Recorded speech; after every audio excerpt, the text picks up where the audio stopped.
Hey, bonjour à tous, ici le Salonic Ryu Sensei, j'espère que vous allez bien. Aujourd'hui on se retrouve pour une nouvelle vidéo sur Zoro, le second de Monkey D. Luffy. Dans cette vidéo on parlera de bail démoniaque, de lame démoniaque, de lame noire, tout ça. Comme vous le savez certainement, j'ai toujours parlé du fait que Zoro était en lien avec une puissance démoniaque. J'ai toujours milité pour qu'un maximum de fans sachent à quoi s'attendre. À quoi s'attendre par rapport à la suite. Il y a toujours une partie très réticente, mais c'est pas grave parce que le manga est avec nous. La toute nouvelle forme démoniaque d'un Mugi dans un récent chapitre leur a fait comprendre. Allez, c'est parti pour parler de Zoro, de sa puissance démoniaque, de son haki démoniaque et de ses lames noires. Pour le soutien, on peut mettre un gros pouce bleu sous la vidéo. Pour rejoindre Loro Jackson, on peut s'abonner à la chaîne.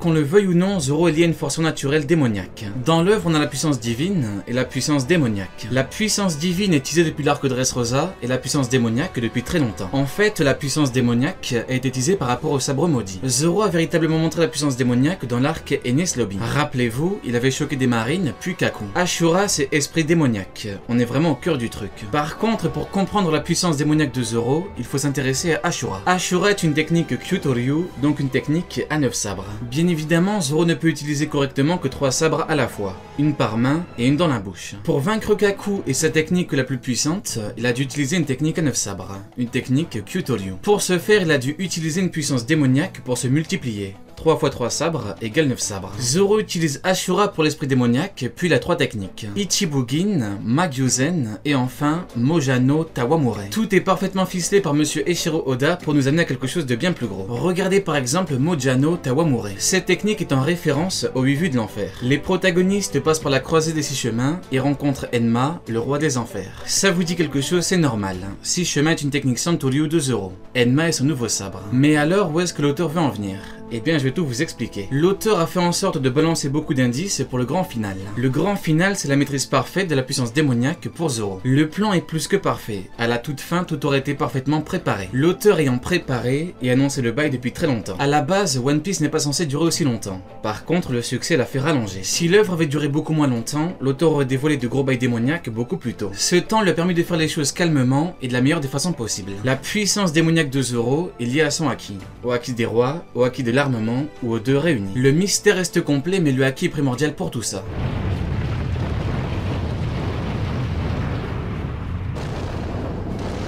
Comme je vous l'ai déjà prouvé, la puissance divine est liée au haki des rois. La puissance divine, c'est la maîtrise parfaite du haki des rois. Ce que moi j'appelle Gold Haki, parce qu'il fallait bien trouver un nom, est arrivé. Mais ce n'est que le début. Le haki des rois offensif, comme on le connaît actuellement, ce n'est que le début. Moi, je vous parle d'une puissance bien plus grande encore. Je vous parle d'une puissance qui a permis à Gold Gerodur de terrasser Rox Dick Zebek. Gold Gerodur, pourtant en phase terminale, faisait jeu égal avec Barbe Blanche. Une maladie, c'est une altération, un trouble de l'organisme. Une maladie, ça trouble, ça épuise. Gold Gerodur crachait du sang et avait du mal à tenir debout. Pourtant, elle n'a jamais rien montré à ses hommes et à ses ennemis. Le roi des pirates refusait de montrer son état à ses hommes. Shanks a dit qu'il aurait préféré voir Roger fuir ses responsabilités et pleurer en paix. Pourtant, Gold Gerodur ne l'a jamais fait parce que c'est sa conception d'un vrai capitaine. Malgré une phase terminale, il combattait d'égal à égal Barbe Blanche. C'est justement avec la puissance divine qu'il est arrivé à un tel niveau. Pour Zoro, c'est différent parce qu'il est affilié à la puissance démoniaque.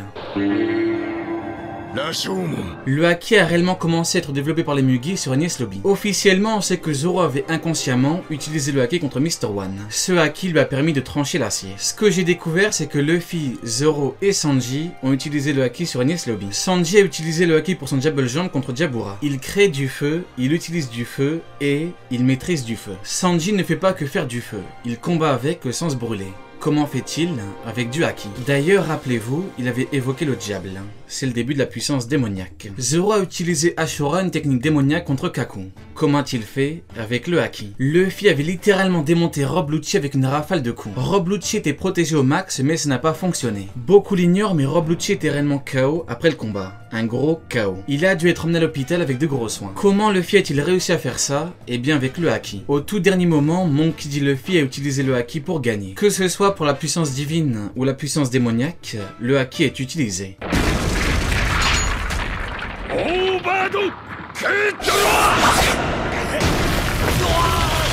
On pourrait croire que Mihawk est immensément puissant parce que Mihawk a une lame noire. Sauf que c'est faux parce que Roger, Newgate, Shanks ou encore Xebec n'ont pas de lame noire. Mihawk l'aurait-il supérieur? La réponse est non. D'ailleurs, regardez ce qui est écrit ici. Ça provient d'un book officiel. Tout comme Moria et Crocodile, Mihawk a toujours voulu devenir le roi des pirates. Ça vous rappelle quelque chose? C'est normal. Il a dit à Luffy que devenir le roi des pirates était bien plus compliqué que de le surpasser. Ça vous rappelle quelque chose? C'est normal. Shanks est officiellement le plus proche d'être le roi des pirates. Kaido a brisé les rêves de Moria, qui est plus tard devenu grand corsaire. Barbe Blanche a brisé les rêves de Crocodile, qui est plus tard devenu grand corsaire. Quelqu'un a dû briser les rêves de Mihawk, qui est plus tard devenu grand corsaire. Tout simplement. Si la vivre card officielle de Mihawk dit qu'il rivalise avec Vista, ce n'est pas pour rien. Garp n'est pas un menteur. Seuls Shanks, Kaido et Big Mom ont le niveau de Newgate pré-ellipse. Mihawk n'a pas du tout ce niveau. Kaido n'a pas menti. Malgré son titre, Mihawk n'est pas réellement capable de battre Kaido. Mihawk n'a pas menti quand il a dit à Zoro qu'il doit le surpasser. Atteindre le niveau de Mihawk n'est pas suffisant pour le second du roi des pirates. Mihawk le sait pertinemment. Zoro doit surpasser Mihawk et Zoro va le surpasser. Zoro aura le niveau d'empereur et il sera le digne second du roi des pirates. Monkey D. Luffy.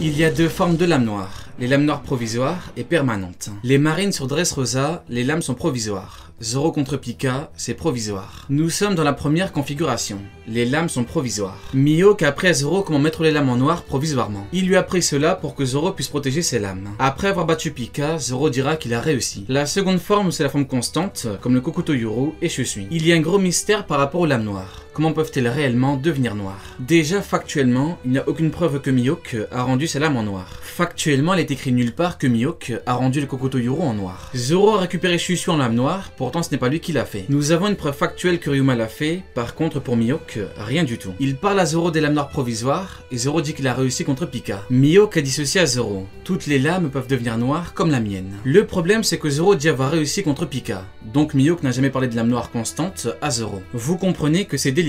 Pourquoi Zoro dit avoir réussi si ce n'est que provisoire? Donc Mihawk l'a peut-être fait, mais ce n'est pas encore factuel. Partons tout de même du principe qu'il l'a fait. Comment lui et Ryuma ont-ils réussi à le faire, alors que Roger, Oden, Newgate ou encore Xebec n'ont-ils pas réussi? Eh bien j'ai tout compris et je vais vous révéler la vérité. Le problème c'est qu'on part sur une mauvaise base. On part du principe qu'ils ont réussi alors que les autres n'ont pas réussi. En fait ce n'est pas qu'ils n'ont pas réussi. La vérité c'est qu'ils n'ont pas voulu le faire. Roger est bien supérieur à Mihawk. Pourtant sa lame n'est pas noire. Pourquoi?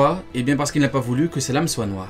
Noir constamment. Tout le monde ne comprend pas encore, ne vous inquiétez pas, je m'explique. Une lame noire est en réalité une lame en lien avec une puissance démoniaque. Tenguyama a dit à Zoro que le Aminobakiri pouvait diviser les cieux et que Enma pouvait trancher l'enfer. Il a demandé à Zoro s'il voulait notre lame, mais Zoro a dit non. Moi je veux Enma. Tenguyama a dit à Zoro que le Wado et Enma avaient été forgés par la même personne. De plus, il a dit que si Zoro avait une affinité avec Enma, c'est justement parce qu'il maniait le Wado. Kozaburo a forgé les deux épées, et comme par hasard, Enma est une épée démoniaque. En réalité, Zoro a juste pris Enma, justement parce qu'Enma est une lame démoniaque. Ameno-Abakiri est une lame qui divise les cieux. C'est une lame en lien avec la puissance divine. Voilà pourquoi Oden n'a jamais fait d'Enma une lame noire. Oden a préféré une puissance supérieure à la puissance démoniaque. Il a préféré une puissance divine. Vous ne me croyez pas? Écoutez bien ça. Oden a battu le dieu des montagnes avec une puissance divine. Cascade du paradis. Puis il a attaqué des pirates de Goldie Roger avec une technique démoniaque. Aquabus du démon. Il était donc partagé par les deux puissances en lien avec ces deux sabres. Le problème c'est qu'il s'est retrouvé face à Goldie Roger. Roger l'a envoyé balader très facilement avec une technique divine. Trépas divin. Oden fut littéralement choqué par cette surpuissance. Il a ensuite rejoint l'équipage de Goldie Roger et l'a vu à l'œuvre. Oden a donc compris que la puissance divine surpassait la puissance démoniaque. Avec quoi a-t-il fortement blessé Kaido? Exactement. Une technique démoniaque. Et non, c'est avec une technique divine. Croix du paradis. La seule cicatrice que Kaido possède a été faite par une technique divine. Voilà pourquoi Oden Kozuki n'a jamais fait d'Enma une lame noire. Oden est revenu invincible et beaucoup plus puissant grâce à une puissance divine. Maintenant vous savez tout.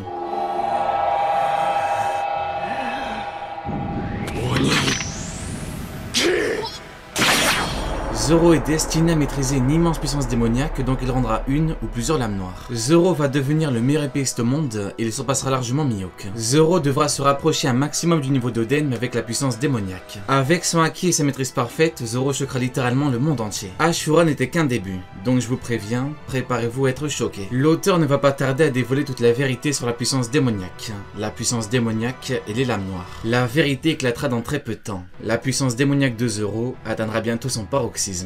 Allez, Janet, tu n'auras pas regardé ma vidéo pour rien.